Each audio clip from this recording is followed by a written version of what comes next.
Hi. അപ്പോൾ നമുക്കിന്ന് മാത്സിൻ്റെ ഒരു ടോപ്പിക്ക് ഡിസ്കസ് ചെയ്യാം. ഓക്കെ, മാത്സിൻ്റെ ടോപ്പിക് എന്ന് പറയുമ്പോൾ നമുക്കെല്ലാം വളരെ ഫെമിലർ ആയിട്ടുള്ള ഒരു ടോപ്പിക്കാണ്. ഏതെന്ന് ചോദിച്ചു കഴിഞ്ഞാൽ നമുക്ക് സിമ്പിൾ ഇൻട്രസ്റ്റും കോമ്പൗണ്ട് ഇൻട്രസ്റ്റും അറിയാം. ഓക്കെ, സിമ്പിൾ ഇൻട്രസ്റ്റ് നമുക്കറിയാം, സിമ്പിൾ ഇൻട്രസ്റ്റ് ചെയ്യാനറിയാം. അതേപോലെ തന്നെ കോമ്പൗണ്ട് ഇൻട്രസ്റ്റ് നമ്മൾ ചെറിയ ക്ലാസ്സിൽ പഠിച്ചിട്ടുണ്ട്. ഓക്കെ, അല്ലെങ്കിൽ തന്നെ നമുക്ക് മനക്കണക്കല്ല, നമുക്ക് നാട്ടിലെ പലിശ രീതികളും കാര്യങ്ങളൊക്കെ നമുക്ക് നന്നായിട്ട് അറിയാം. സാധാരണ പലിശ കണക്കാക്കുന്നത് എങ്ങനെ നമുക്ക് വളരെ സിമ്പിളായിട്ട് ചെയ്യാൻ അറിയാം. അതേപോലെ തന്നെ കോമ്പൗണ്ട് ഇൻട്രസ്റ്റ്, പലിശയുടെ പലിശ എങ്ങനെ കാണണം എന്നും നമുക്കറിയാം. അതിൻ്റെ ഇക്വേഷൻസ് നമ്മൾ 10ാം ക്ലാസ് വരെ പഠിച്ചിട്ടുണ്ട്. ഓക്കെ, അപ്പോൾ സിമ്പിൾ ഇൻട്രസ്റ്റ് നമ്മൾ ഒരു എക്സാമ്പിൾ ഒന്ന് നമുക്ക് ജസ്റ്റ് ഒന്ന് നോക്കാവേ.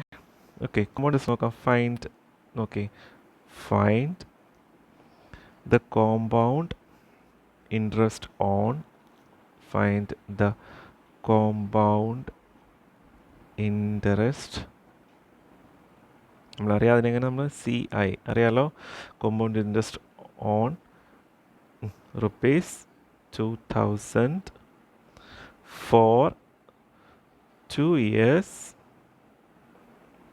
at 10% per annum, 10% per annum, compounded annually. Annually means yearly. ഓരോ വർഷവും കൂട്ടുപലിശയ്ക്കാണ് കണക്കാക്കുന്നത്. ഓക്കെ, അപ്പോൾ ഈ ഒരു ക്വസ്റ്റ്യൻ നമ്മൾ നോക്കുകയാണെന്നുണ്ടെങ്കിൽ direct find the compound interest എന്ന് പറഞ്ഞ് എന്തായാലും ക്വസ്റ്റ്യൻസ് വരാനുള്ള സാധ്യത കുറവാണ്. അത് വളരെ സിമ്പിൾ ആയിട്ടുള്ള ഒരു question. Find the compound interest on ₹2000 for 2 years at 10% per annum, compounded annually. Okay, compounded annually means വർഷാവർഷം പലിശ കണക്കാക്കുന്ന എങ്ങനെ, പലിശയുടെ പലിശ എന്നാണ്. ഓക്കെ, അപ്പോൾ ഈ പലിശയുടെ പലിശ നമ്മൾ കണക്കാക്കുമ്പോൾ ഒരു കാര്യം നമുക്ക് ശ്രദ്ധിക്കേണ്ടി വരും. അതിൻ്റെ ഇക്വേഷൻസ്, ഫോർ എക്സാമ്പിൾ നമ്മൾ ഇതിൻ്റെ സിമ്പിൾ ഇൻട്രസ്റ്റ് നമുക്കൊന്ന് കണ്ടുനോക്കാം. സിമ്പിൾ ഇൻട്രസ്റ്റ് കാണാനുള്ള ഇക്വേഷൻ നമുക്കറിയാം. എന്ത് I അഥവാ simple interest is equal to I = PNR. നമ്മൾ പഠിച്ചിട്ടില്ലേ? I = PNR/100. ഈ ഇക്വേഷൻ നമ്മൾ പഠിച്ചിട്ടുണ്ട്. ഇതിനകത്ത് P എന്ന് പറയുന്നത് ഏതാ? പ്രിൻസിപ്പൽ എമൗണ്ട് ആണ്. അതായത് ഏത് തുകയ്ക്കാണ് നമ്മൾ പലിശ കണക്കാക്കുന്നത് അത്. ഓക്കെ, ദെൻ N എന്ന് പറയുന്നത് നമുക്കറിയാം വർഷമാണ്, ഇയർ ആണ്. ഓക്കെ, TR എന്ന് പറയുന്നത് നമുക്കറിയാം എന്താണ്? പലിശ നിരക്കാണ്, പേഴ്സൻറ്റേജ് പലിശ നിരക്കാണ്. അത് നമുക്കറിയാവുന്ന കാര്യമാണ്. ഓക്കെ, അപ്പോൾ ഇത് നമുക്ക് ഇതിൻ്റെ സിമ്പിൾ ഇൻട്രസ്റ്റ് ഒന്ന് കണ്ടു നോക്കാം. I = PNR. P എത്ര? 2000. P എത്ര അവിടെ? P = 2000 ആണോ? N എത്ര വർഷത്തേക്കാണ്? 2 വർഷത്തേക്ക്. R എന്ന് പറയുന്നത് എത്രയാണ്? R എന്ന് പറയുന്നത് എത്ര? 10% ആണല്ലോ.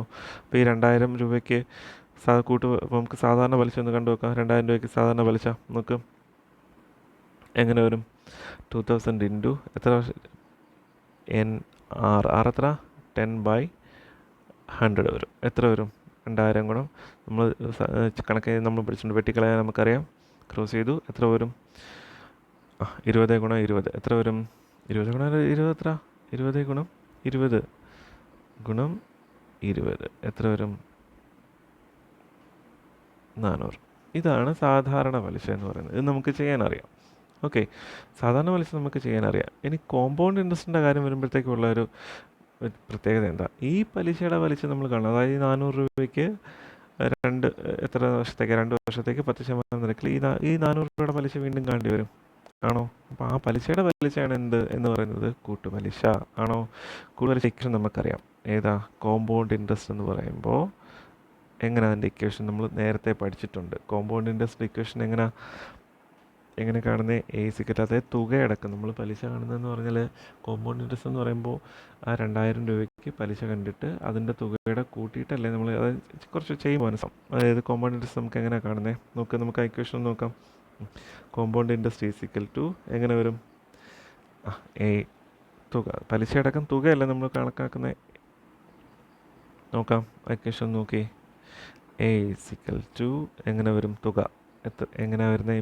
P × 1 + R/100 all raised to N. ഈ N തന്നെ നമ്മളിവിടെ കണ്ടേക്കുന്നത്. ഈ N എന്ന് പറയുന്നത് 2 വർഷം തന്നെ. അപ്പോൾ P എത്ര? നോക്ക്, 2000 ആണോ? +1 × 1 + R എത്രയാണ്? എത്ര ശതമാനം? 10% 100 ഓൾ റേസ് ടു എത്ര 2 വർഷത്തേക്കല്ലേ. ഇതാണ് എന്ത് നമ്മൾ കൂട്ടുപലിശ കണക്കാക്കുന്നത്. ആണോ? ഇനി ഒരു കാര്യം ഒന്ന് ശ്രദ്ധിച്ചു നോക്കേ. ഇത് നമ്മൾ കണ്ടുപിടിക്കുന്നത് എങ്ങനെ? 2000 ഇൻറ്റു ഇതെങ്ങനെ വരും? ഇത് മൾട്ടിപ്ലൈ നമുക്ക് എഴുതാറിയല്ലോ. എങ്ങനെ വരും? 100 1 ഇൻറ്റു 100 പ്ലസ് 10 എത്ര വരും? 110 ഓൾ റേസ് ടു എന്ന് പറഞ്ഞാൽ എത്ര തവണ എഴുതി ഗുണിക്കണം? 2 തവണയല്ലേ? 110/100 സ്ക്വയർ. ഇത് ഓൾ റേസ് ടു 2 എന്ന് പറഞ്ഞാൽ എത്ര? 2 തവണ എഴുതി ഗുണിക്കണം എന്നല്ലേ? 110 ആണോ? നോക്ക് എത്ര വരും?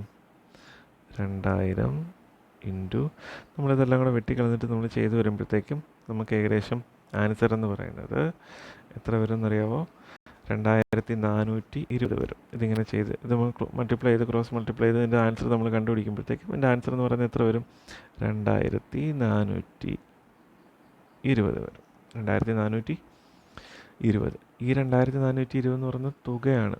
അതിൻ്റെ ഇക്വേഷനാണ് പി ഇൻറ്റു, അതായത് 2000 രൂപയ്ക്ക് 10% നിരക്കിൽ 2 വർഷം കഴിയുമ്പോൾ കിട്ടുന്ന തുക എത്ര? 2420 ആണോ? ഇത് കൂട്ടുപലിശയും കൂടെ ചേർത്തിട്ടുള്ള തുകയല്ലേ?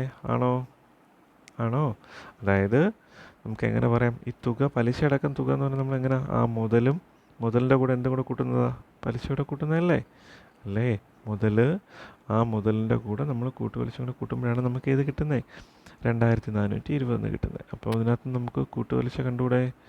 എങ്ങനെ വരും? ആ തുകയിൽ നിന്ന് ആ മുതൽ കുറച്ചാൽ പോരെ? എ മൈനസ് എ എന്ന് പറയുന്നത് ഏതാ? 2420 അല്ലേ? എ എന്ന് പറയുന്നത് 2420 അല്ലേ? എ മൈനസ് പി എത്ര വരും? 2420 മൈനസ് എത്ര? സാധാരണ പലിശ എത്ര വരുമായിരുന്നു? സോറി, മുതൽ എത്ര? 2000. ഇപ്പം എത്ര വരും? 420 രൂപയാണ് എന്ത്? പലിശ എന്ന് പറയുന്നത്, കൂട്ടുപലിശ എന്ന് പറയുന്നത്. 420 രൂപയാണ് എന്ത്? കൂട്ടുപലിശ. ഓക്കെ ആണോ? ഇതെന്ന് പറയുന്നത് ചെറിയ 10 ആയതുകൊണ്ട് നമുക്ക് വളരെ എളുപ്പം ചെയ്യാൻ പറ്റും. ഇങ്ങനെ ഗുണിച്ച് 2000 ഗുണം 110/100 ഗുണം 110/100 ഗുണം ഇങ്ങനെ നമുക്ക് ചെയ്തു പോകാൻ പറ്റും. ഓക്കെ ആണോ? ഇതിന് വളരെ എളുപ്പം ഒരു വഴിയുണ്ട്. ഈ സ്ഥാനത്ത് നമ്മൾ 10, 20, 30 ഒക്കെ വരുമ്പോഴത്തേക്കൊക്കെയാണ് ഈ പ്രശ്നം വരുന്നത്. ഇതിന് വളരെ എളുപ്പത്തിലൊരു വഴിയുണ്ട്. എന്താണെന്ന് ചോദിച്ചു കഴിഞ്ഞാൽ എങ്ങനെയാണെന്നറിയാമോ? ഇതിന് എഫക്റ്റീവ് പെർസെൻറ്റേജ് എന്ന് കാണണം. അതായത് നമ്മൾ ഈ 2000 രൂപയ്ക്ക് ആണോ? 2000 രൂപ പറഞ്ഞാൽ എത്ര ആയിരുന്നു? 2000 രൂപയല്ലേ? പി എന്ന് പറയുന്നത് എത്ര? 2000 രൂപ. എൻ എന്ന് പറയുന്നത് എത്ര? 2 വർഷം ആണോ? ആർ എന്ന് പറയുന്നത് എത്ര? 10%. ആദ്യത്തെ വർഷത്തിൽ പലിശ നിരക്ക് മാറുന്നുണ്ടോ? ഒന്ന് ആലോചിച്ച് നോക്കേ. ഒന്നാമത്തെ വർഷത്തെ പലിശ നിരക്ക് 10 ആയിരിക്കും. രണ്ടാമത്തെ വർഷത്തെ പലിശ നിരക്ക് ഏത് തന്നെ ആയിരിക്കും? ഈ 10% തന്നെ ആയിരിക്കും അല്ലേ? നമ്മൾ പലിശയുടെ പലിശ കണക്കാക്കുന്നുള്ളതല്ലേ ഉള്ളൂ. ഈ റേറ്റ് ഓഫ് ഇൻട്രസ്റ്റിന് മാറ്റം വരുന്നുണ്ടോ? ഇല്ല. റേറ്റ് ഓഫ് ഇൻട്രസ്റ്റിന് എന്ത് വരുന്നില്ല? മാറ്റം വരുന്നില്ല. അറിയാമല്ലോ അത്. ഓക്കെ. അപ്പോൾ എന്താ നമുക്ക് ഇത് ഒരു എഫക്റ്റീവ് പെർസെൻറ്റേജ് മെത്തേഡ് ഉണ്ട് ഇതിന് എളുപ്പത്തിൽ കണക്കാക്കാൻ. അതായത് നോക്കി, എ പ്ലസ് ബി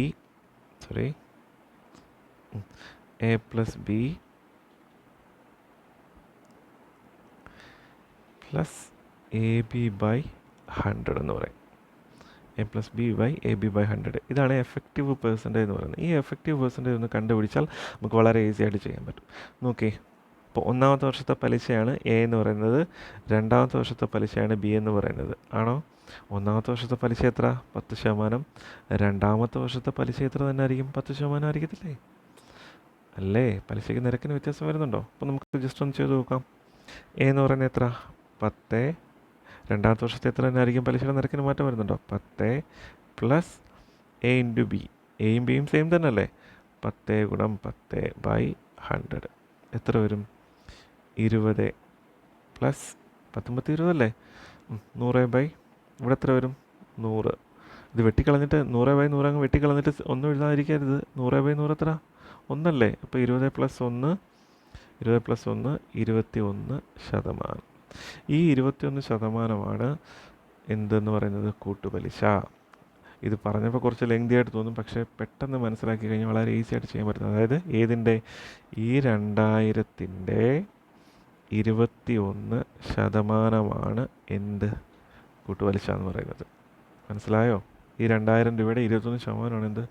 കൂട്ടുപലിശ എന്ന് പറയുന്നത്. എത്ര വർഷത്തേക്കുള്ള? 2 വർഷത്തേക്കുള്ള. നോക്ക്, അപ്പോൾ നമുക്ക് എങ്ങനെ ചെയ്യാം? നമുക്ക് 2000, അപ്പോൾ compound interest is equal to 2000 2000 into 100ൽ 21 എത്ര വരും? വെട്ടിക്കളഞ്ഞൂടെ? എത്ര വരും? 20 21 എത്ര? 42. 21 2 42 420 ആണോ? ആ 420 അല്ലേ നമ്മളിവിടെ കുറച്ചപ്പോൾ ഇവിടെ കിട്ടിയത്? കണ്ടോ? 420 അല്ലേ ഇവിടെ കിട്ടിയത്? അപ്പോൾ ഇത് മനക്കണക്കായിട്ട് ചെയ്യാൻ പറ്റുന്നേ ഉള്ളൂ. എങ്ങനെ? എഫക്റ്റീവ് പെർസെൻറ്റേജ് കാണുക. ഏതിൻ്റെ? പ്രിൻസിപ്പൽ എമൗണ്ടിൻ്റെ എഫക്റ്റീവ് പെർസെൻറ്റേജ് കാണുക. ആണോ? എത്ര ആയിരിക്കും? ഇവിടെ 10 ആണെന്ന് തന്നേക്കുന്നെങ്കിൽ എഫക്റ്റീവ് പെർസെൻറ്റേജ് കാണുന്നുള്ള ഇക്വേഷൻ ഇതാണ്. അത് മറക്കരുത്. വളരെ ഇമ്പോർട്ടൻ്റ് ആയിട്ടുള്ള ഇക്വേഷനാണ്. ഏതാ? a + b + ab / 100. a + b + ab / 100 ആണോ? അങ്ങനെയാണെന്നുണ്ടെങ്കിൽ ഞാനൊരു 2000 ഗുണം 21%. 2000ൻ്റെ 21% ആണോ? 21% എങ്ങനെയാണ് കിട്ടിയത്? ഇവിടെ ശ്രദ്ധിക്കേണ്ട ഒരു കാര്യമുണ്ട്. ഈ 10 + 10 10 ഗുണം 10 വരുമ്പോൾ 100/100. ഇത് ക്യാൻസൽ ചെയ്തിട്ട് അവിടെ ഒന്നും എഴുതാതിരിക്കും. 100/100 എത്ര? 1. ആ 1 എഴുതണം. 20 + 1 21. ഈ 2000ൻ്റെ 21% ആണ് കോമ്പൗണ്ട് ഇൻട്രസ്റ്റ്. അഥവാ ഈ എഫക്റ്റീവ് പെർസെൻറ്റേജ് കണ്ടു കഴിഞ്ഞാൽ, എഫക്റ്റീവ് പെർസെൻറ്റേജ് മനക്കണക്കായിട്ട് നമുക്ക് ചെയ്ത് കഴിഞ്ഞാൽ വളരെ ഈസി ആയിട്ട് നമുക്ക് എന്ത് ചെയ്യാം? കോമ്പൗണ്ട് ഇൻട്രസ്റ്റ് കാണാം. ഈ നെടുനീളം സ്റ്റെപ്പ് എഴുതിയിട്ട് നമുക്ക് ബുദ്ധിമുട്ടേണ്ട ആവശ്യം ഇല്ല. ഓക്കെ ആണോ? ഓക്കെ. നമുക്ക് ഒരു ക്വസ്റ്റ്യൻ കൂടെ ഒന്ന് ചെയ്ത് നോക്കിയാലോ? ഒരു ക്വസ്റ്റ്യൻ കൂടെ വേണമെങ്കിൽ നമുക്കൊന്ന് ചെയ്ത് നോക്കാം. ഈ എഫക്റ്റീവ് പെർസെൻറ്റേജ് വെച്ചിട്ട് നമുക്കൊരു ക്വസ്റ്റ്യൻ കൂടെ ഒന്ന് ചെയ്ത് നോക്കാം. ഓക്കെ. നിങ്ങൾ പറഞ്ഞ പോലെ പേനയും പേപ്പറും എടുത്ത് വെച്ചേക്കാം എഴുതുന്ന സമയത്ത്. ഓക്കെ, ഇതാ നോക്കി. അടുത്ത ക്വസ്റ്റ്യൻ നോക്കാം.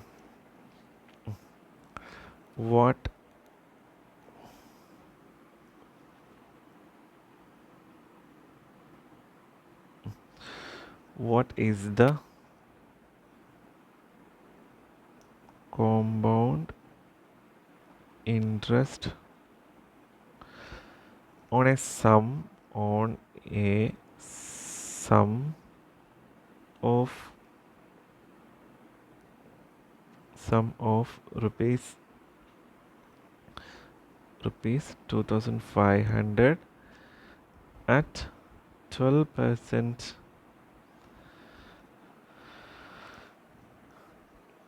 annum for 2 years. 12% per annum for 2 years. അപ്പോൾ 2500 രൂപയ്ക്ക് 12% നിരക്കിൽ 2 വർഷത്തേക്കുള്ള കൂട്ടുപലിശ എത്രയാണെന്നാണ് ചോദിച്ചേക്കുന്നത്. ഓക്കെ, നമുക്ക് ഇക്വേഷൻ വെച്ചിട്ട് ചെയ്ത് നോക്കാം. ഏതാ നമ്മൾ നേരത്തെ പഠിച്ച ഇക്വേഷൻ ഏതായിരുന്നു? പ്രിൻസിപ്പൽ നമ്മൾ എങ്ങനെയാണ് കാണുന്നത്? പ്രിൻസിപ്പൽ എമൗണ്ട് എത്ര? 2500. അത് കണ്ടിട്ട് നമ്മൾ കോമ്പൗണ്ട് ഇൻട്രസ്റ്റ് ആണ് എന്ത് ചെയ്യും? നമുക്ക് ആ ഇക്വേഷൻ ഒന്ന് ചെയ്ത് നോക്കാം. നോക്ക്, ഇക്വേഷൻ ഏതായിരുന്നു? പ്രിൻസിപ്പൽ എമൗണ്ട് P = 2500 ആണോ? R എത്ര പെർസെൻറ്റേജാ? 12%. N എന്ന് പറയുന്നത് എത്ര? 2 years ആണല്ലോ. ഇക്വേഷൻ വെച്ചിട്ട് നമുക്ക് നോക്കാം. A = P × 1 + R /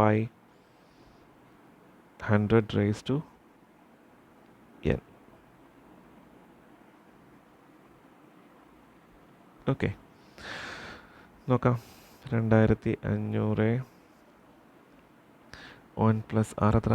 12% / 100 ഇക്വേഷൻ വെച്ച് നമുക്ക് എക്സ്പാൻഡ് ചെയ്ത് നമുക്ക് ചെയ്ത ആൻസർ കിട്ടുമ്പോഴത്തേക്ക് എങ്ങനെ? 2500 ഗുണം 112 / 100 × 112/100. ഇത് ചെയ്ത് വരുമ്പോഴത്തേക്ക് ആൻസർ എത്ര വരുന്നത്? മൾട്ടിപ്ലൈ ചെയ്ത് വരുമ്പോഴത്തേക്ക് നമുക്ക് 3136 വരും. ഓക്കെ, ഇതാണ് എ എന്ന് പറയുന്നത്. നമുക്കറിയാം കോമ്പൗണ്ട് ഇൻട്രസ്റ്റ് നമ്മൾ കാണുന്നത് എങ്ങനെയാണ്? കോമ്പൗണ്ട് ഇൻട്രസ്റ്റ് കാണുന്നത് എങ്ങനെ? A - P എത്ര വരും? 3136 മൈനസ് 2500 എത്ര വരും? 636 വരും. 636. ഈ 636 ആണ് എന്ത്? കോമ്പൗണ്ട് ഇൻട്രസ്റ്റ് എന്ന് പറയുന്നത്. ഓക്കെ, ഇനി നമ്മൾ പഠിച്ച ഇത് ഇത്രയും നമ്മൾ ചെയ്ത് നോക്കേണ്ട കാര്യമുണ്ടോ? എഫക്റ്റീവ് പെർസെൻറ്റേജ് എത്ര? നമ്മൾ പഠിച്ച എഫക്റ്റീവ് പെർസെൻറ്റേജ് എങ്ങനെ നമ്മൾ കാണുന്നത്? എഫക്റ്റീവ് പെർസെൻറ്റേജ് കാണുക എങ്ങനെ? A + B × A A B by 100 ആണോ? എങ്ങനെ വരും പറ? ഒന്നാമത്തെ വർഷത്തെ രണ്ടാമത്തെ വർഷത്തെയും പലിശ സെയിം അല്ലേ? 12% അല്ലേ? അപ്പോൾ എയും ബിയും സെയിം അല്ലേ? അപ്പോൾ 12 പ്ലസ് 12 പ്ലസ് എങ്ങനെ വരും? 12 ഗുണം 12 ബൈ 100 എങ്ങനെ വരും? 24 പ്ലസ് 12 ഗുണം 12 എത്ര? 12 സ്ക്വയർ 144 ബൈ 100. 24 പ്ലസ് 1.44 എന്ന് വരത്തില്ലേ? നമുക്ക് വേണമെന്നുണ്ടെങ്കിൽ 1.44 എന്നുള്ളത് 1.5 ആയിട്ട് എടുക്കാം. 25% വേണം, 25.5 വേണം, അല്ല 25% എടുത്ത് റൗണ്ട് ചെയ്താൽ നമുക്ക് കിട്ടും. എന്നാലും നമുക്ക് ഓക്കെ 25.44%. ഓക്കെ ആണോ? ഇത് പെട്ടെന്ന് അങ്ങ് മനക്കണക്കായിട്ട് ഇത് ഇങ്ങനെ നമ്മൾ എഴുതി ചെയ്യേണ്ട കാര്യമില്ല. ഇത് മനക്കണക്കാണ്. 12 A plus B plus A B by 100. 12 plus 12 24 plus 1 മനക്കണക്കായിട്ട് ചെയ്തിട്ട് 25.44. അപ്പം നമുക്ക് ഫലത്തിൽ എന്ത് ചെയ്താൽ മതി? കോമ്പൗണ്ട് ഇൻട്രസ്റ്റ് എന്ന് പറയുന്നത് എത്ര ആയിരിക്കും? 2500 ഗുണം 100 25.44 എന്നൊരൊറ്റ സ്റ്റെപ്പ് മതി. ഒരുപാടൊന്നും എഴുതേണ്ട കാര്യമില്ല. ഈ ഒരൊറ്റ സ്റ്റെപ്പ് മതി കോമ്പൗണ്ട് ഇൻട്രസ്റ്റ് കാണാൻ. വേറെ ഏതെങ്കിലും സ്റ്റെപ്പിൻ്റെ ആവശ്യമുണ്ടോ? മനക്കണക്കല്ലേ? നോക്കാം. 2500 ഗുണം 100 25.44. ഇത് ക്രോസ് ചെയ്തൂടെ? അപ്പോൾ എത്ര വരും? 25 ഗുണം 25.44 വരും അല്ലേ? അപ്പോൾ എത്ര വരും ആൻസർ? ചെയ്ത് നോക്കുക. ആൻസർ വരുമ്പോൾ ഏത് തന്നെ ആയിരിക്കും കിട്ടുന്നത്? 636 തന്നെ കിട്ടും. ആണോ? ഈ 636 തന്നെയല്ലേ നമ്മൾ ഈ പറയുന്ന കോമ്പൗണ്ട് ഇൻട്രസ്റ്റ് എന്ന് പറയുന്നത് അല്ലേ? ഈ 636 തന്നെ നമുക്ക് കൂടെ കിട്ടും. സംശയമുണ്ടോ? സംശയമുണ്ടെങ്കിൽ നമുക്ക് ചെയ്ത് നോക്കാം. 25 ഗുണം എത്ര വരും? 25.44. നമുക്ക് പിന്നെ അങ്ങ് ചെയ്താൽ മതിയല്ലോ. ഓക്കെ 24 ഗുണം 25 എത്ര വരും? 4 20 ശേഷം 2 14 ശേഷം 22 ആണോ? എത്ര വരും? 2 25 2 27 5 25 2 27 ശേഷം 2 2 10 2 12 4 2 8 4 2 8 2 10 ആണോ? ശിഷ്ടം 1 4 1 5 എത്ര വരും നോക്കാം. 8 2 10 8 7 15 1 16 2 1 3 5 1 6 2 സ്ഥാനം മാറ്റി കുത്തിട്ടുണ്ടായിരുന്നോ? അപ്പോൾ എത്ര വരും? 636. അപ്പോൾ ഈ ഒരൊറ്റ സ്റ്റെപ്പ് മതി. മനക്കണക്കായിട്ട് ആദ്യം എഫക്റ്റീവ് പെർസെൻറ്റേജ് കാണുക. എത്ര? A plus B plus A B by 100. അത് മനക്കണക്കായിട്ട് കാണുക. എന്നിട്ട് ഈ ഒരൊറ്റ സ്റ്റെപ്പ് ഈ ആൻസർ കണ്ടുപിടിച്ചൂടെ? നമുക്ക് എന്തിനാ നിരത്തി എഴുതേണ്ട ആവശ്യമില്ലല്ലോ. ഓക്കെ ആണോ?